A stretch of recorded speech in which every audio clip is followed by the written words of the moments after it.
يرفع الفعل المضارع على الضمة الظاهرة. Marfu ang fa'lul mudari sa klarong dhamma. Ibig sabihin, kapag marfu ang fa'lul mudari, ang kanyang palatandaan ay ad-dhammatu zahira, klarong dhamma. إذا كان الفعل صحيح الآخر. Kapag ang pandiwa, ang kanyang dulo ay sahih.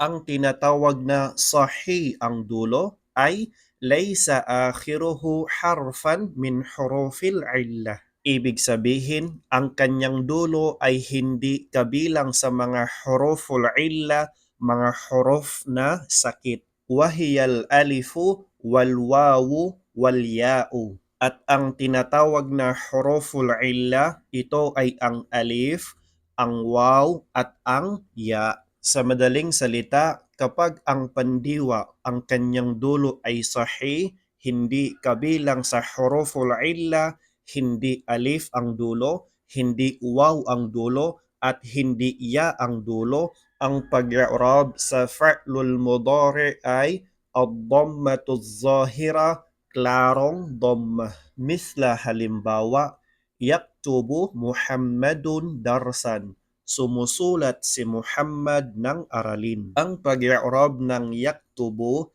fa'lun mudari'un marfu'un litajarrudihi minan nasibi wal jazimi wa alamatu raf'ihi ad-dhammatu az-zahiratu ala akhirih. Ang yaktubu, ito ay fa'lul mudari' na marfu' dahil siya ay hindi naunahan ng magmamansub at ng magmajazum.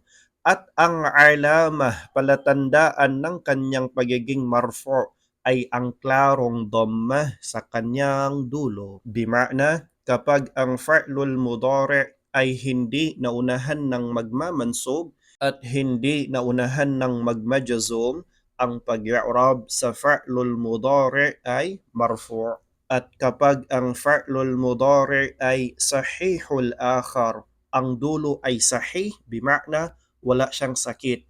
Hindi alif, hindi waw, at hindi ya ang dulo ng fa'lul mudari'.